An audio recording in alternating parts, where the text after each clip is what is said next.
नमस्कार, स्वागत है आपका हमारे इस YouTube चैनल पर। मैं मुनमुन श्रीवास्तव आपका हार्दिक अभिनंदन करता हूं।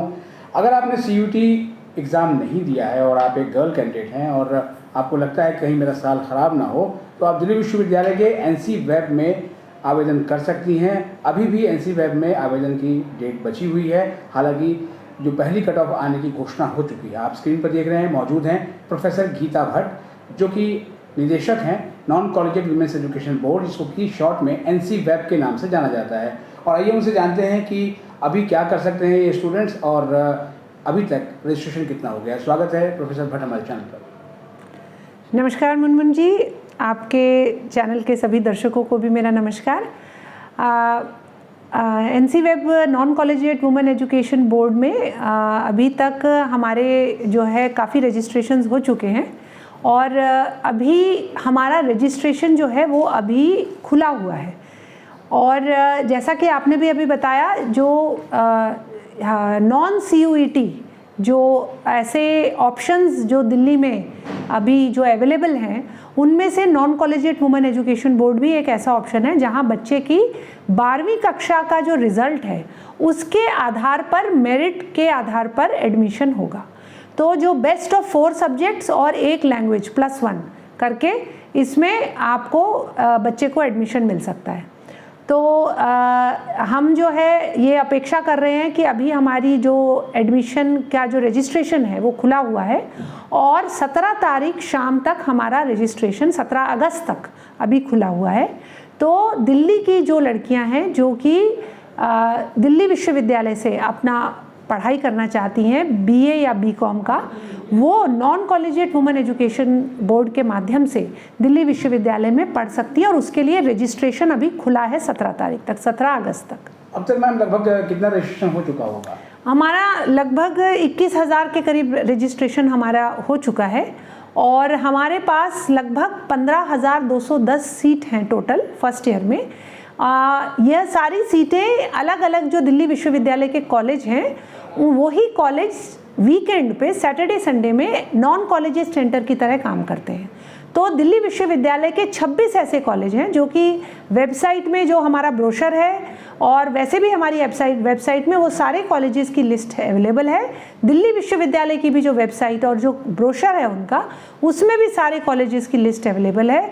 और दिल्ली के सभी कोनों में, मतलब कि सेंट्रल दिल्ली हो गया, चाहे वेस्ट दिल्ली हो गया, चाहे ईस्ट दिल्ली हो गया, चाहे साउथ दिल्ली हो गया, और उन सभी में जो है नॉर्थ दिल्ली हो गया, सभी में हमारे जो कॉलेजेस हैं उनमें NC वेब सेंटर चलते हैं। मतलब दिल्ली विश्वविद्यालय ने ये इस बात को इंश्योर किया है कि दिल्ली का कोई भी ऐसा कोना ना हो जहाँ की NC वेब के माध्यम से बच्चियों को पढ़ने का अवसर जो है डिस्टेंस की वजह से ना हो सके। तो जैसे उदाहरण के लिए अगर आप ईस्ट दिल्ली में देखें तो ईस्ट दिल्ली में Maharaja Agrasen college, Vivekananda college, BR Ambedkar college, तीनों कॉलेज जो हैं वहाँ NC वेब के सेंटर चलते हैं। ऐसे ही अगर आप वेस्ट दिल्ली में चले जाएं तो वेस्ट दिल्ली में भारती कॉलेज हो गया, दीनदयाल उपाध्याय कॉलेज हो गया, यहाँ पे हमारे सेंटर चलते हैं। ऐसे ही श्यामा प्रसाद मुखर्जी कॉलेज भी वेस्ट दिल्ली में आता है, वहाँ भी हमारा सेंटर चलता है। ऐसे ही कहने का तात्पर्य ये है कि पूरी दिल्ली कवर होती है। तो बच्चा कहीं का भी हो, वो अपने घर के पास का कॉलेज लिस्ट देख ले वेबसाइट पे और रजिस्ट्रेशन जरूर अपना 17 तारीख अगस्त से पहले करा ले। ऐसी बच्चियां जो दिल्ली में रहती हैं, जिनके पास दिल्ली का एड्रेस प्रूफ है, वो एक मैं मुनमुन जी बताना चाहूँगी फिर से कि ये एक बहुत इंपॉर्टेंट डॉक्यूमेंट है जो कि NC वेब में एडमिशन के लिए चाहिए। जो भी कैंडिडेट अप्लाई कर रहा है उसके नाम पर रेजिडेंस प्रूफ दिल्ली का होना चाहिए, वो बहुत महत्वपूर्ण है NC वेब में एडमिशन। मतलब बच्चे के नाम का वो है? हाँ जी, नाम का होना चाहिए। पानी का बिल और बिजली का बिल जो है वो नहीं चलेगा। उसके लिए या तो आधार कार्ड, वो हमारे ब्रोशर में सारी इन्फॉर्मेशन है, या तो आधार कार्ड या राशन कार्ड या ड्राइविंग लाइसेंस या पासपोर्ट आपका जो है वो चलेगा। अच्छा मैम, अभी आपने बताया कि पहली जो कट ऑफ है वो 22 अगस्त को आ रही है जी। तो ये कट ऑफ किस तरह से आएगी मैम? देखिए, जो हमारे पास बच्चों ने एप्लीकेशन दी है उनका सारा डेटा हम 17 तारीख के बाद हम उस डेटा को इवैल्यूएट करेंगे, उसे देखेंगे। यहाँ की जो एडमिशन कमेटी है वो एडमिशन कमेटी जो है उस पूरे डेटा को देखेगी और जितने बच्चों ने अप्लाई किया है उनकी जो मेरिट उनका 12वीं कक्षा का जो रिजल्ट आया है उसके आधार पर जितने बच्चों ने अप्लाई किया है और जो हमारे पास सीट्स अवेलेबल है उसके आधार पर हम कट ऑफ निकालेंगे। और मैं ये भी बताना चाहूँगी कि यह जो कट ऑफ है यह क्योंकि हम दिल्ली विश्वविद्यालय का भाग हैं तो यहाँ भी रिजर्वेशन पॉलिसी लगती है, तो यूआर कैंडिडेट के लिए SC ST OBC सबकी जो है अलग अलग कट ऑफ निकलेगी। EWS की भी अलग होगी? EWS की भी अलग कट ऑफ निकलेगी। अच्छा मैम, जैसे ये जो कट ऑफ आएगी ये किसी रेंज में होगी या एक जो है वो लिखा होगा जैसे 95 इतना, किस तरह से मतलब? जी, वो जितने बच्चों ने अप्लाई किया है और उनके जो परसेंटेज है मैक्स है बेस्ट ऑफ 4 के सब्जेक्ट्स के, उसके आधार पर जो हमें लगेगा कि भाई इस रेंज का बच्चा जो है, क्योंकि हमारे पास सीट्स भी हैं कितनी है और उतने रेंज कितने बच्चे हैं जो इस रेंज में आते हैं, उसके आधार पर हम BA और BCom दोनों की कट ऑफ निकालेंगे। अच्छा, जो आपके जो सेंटर्स हैं, शायद आपने बताया 26 सेंटर हैं। हाँ जी। तो 26 सेंटर की अलग अलग कैटेगरी में होगी? हाँ जी, बिल्कुल अलग अलग आएगी, हर सेंटर की अलग अलग कट ऑफ निकलेगी। और मैम वो एडमिशन लेने के लिए उसी सेंटर पे जाना पड़ेगा? सारी प्रक्रिया ऑनलाइन है, कहीं जाने की आवश्यकता नहीं है। जब कट ऑफ आएगा तो आपको उसी अपने पोर्टल के माध्यम से वहीं से आपको अप्लाई करना है और उस एप्लीकेशन को उसमें आपकी जो जब आप एप्लीकेशन भरेंगे, पहले तो आप रजिस्ट्रेशन भर लेंगे, रजिस्टर कर लेंगे अपने आप को 17 तारीख तक। उसके बाद जब कट ऑफ निकलेगी आप उसके आधार पर अपना जो पोर्टल है उसको खोल के उसमें एडमिशन के लिए आप अपना आवेदन भरेंगे और उसमें अपने मार्क्स भरेंगे। उसको जो हमारा सेंटर है वो अपने पोर्टल से खोलकर उसको चेक करेगा, आपने जो अपने मार्क्स लिखे हैं वो आपकी जो मार्कशीट अपलोड हो रखी है उसके हिसाब से है कि नहीं, आपने जो अपना आधार कार्ड या कोई भी और जो एड्रेस प्रूफ लगाया है वो ठीक है कि नहीं है, और मतलब जो हमने ब्रोशर में दे रखा है वही सारे ऑप्शंस में से आपने अपना रेजिडेंस प्रूफ दिया है कि आपका घर का एड्रेस कहाँ है वो है कि नहीं है, आपका 10th का सर्टिफिकेट है कि नहीं है।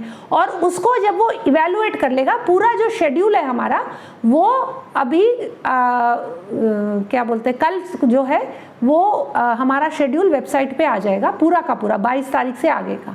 तो उसमें पूरे दिन दिए हुए हैं कि 3 दिन तक बच्चे अप्लाई कर सकते हैं, उसके बाद 2 दिन दिए गए हैं सेंटर को क्योंकि जिसमें वो चेक करेंगे, वेरीफाई करेंगे कि आपने जो अपनी एप्लीकेशन डाली है उसमें सब कुछ ठीक है, सारे डॉक्यूमेंट लगे हुए हैं, और जैसे ही वो अप्रूव करेंगे 2 दिन में, फिर 1 दिन बच्चों को फीस भरने के लिए दिया हुआ है।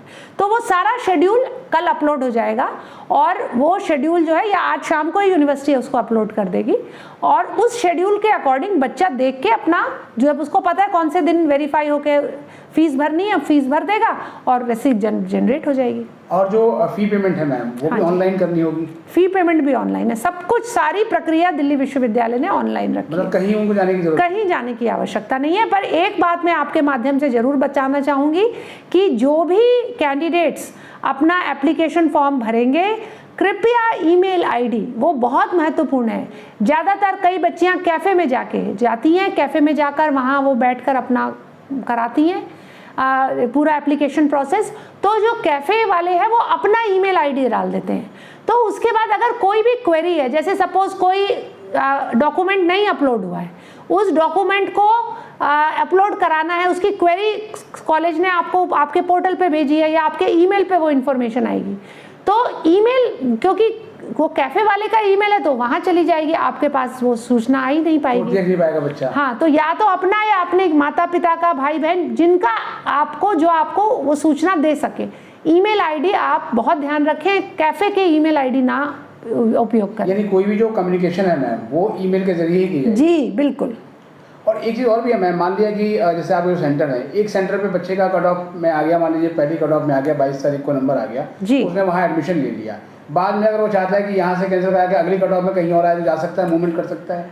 देखिए नॉन कॉलेजिएट में ये प्रावधान नहीं है। एक बार आपने किसी सेंटर में एडमिशन ले लिया तो उसके बाद उसे कैंसिल करा के आप दूसरे सेंटर पे एडमिशन नहीं ले सकते। ये जो पोर्टल है वही आपको एक्सेस नहीं देगा ये करने का। यानी एडमिशन एक ही बार होगा? हाँ जी, एक बार एडमिशन होगा, उसके बाद कैंसिल करा के आप रेगुलर में एडमिशन ले सकते हैं अगर लेना चाहें। कई बार कोई ऐसा बच्चा है उसने NC-Web में एडमिशन ले लिया, बाद में उसका कहीं रेगुलर में आ गया, तो वो कर सकता है, या रेगुलर से कैंसिल करा के NC-Web में एडमिशन ले सकता है।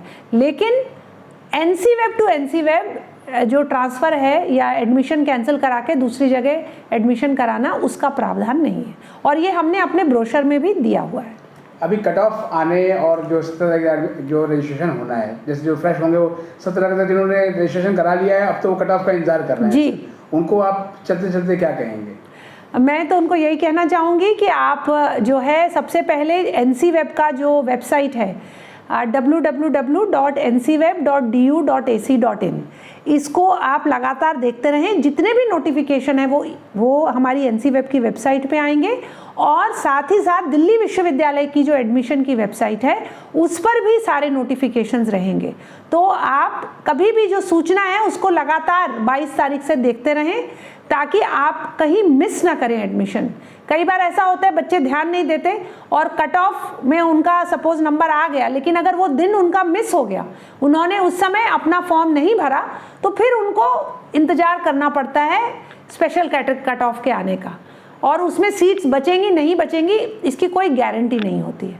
तो इस बात का मैं आग्रह करूँगी उन सभी कैंडिडेट्स का जो आपके चैनल के माध्यम से इस प्रोग्राम को देख रहे हैं, कि वो इस बात का विशेष ध्यान रखें। बहुत बहुत धन्यवाद मैम, इतनी वैल्यूएबल जानकारी देने के लिए। धन्यवाद।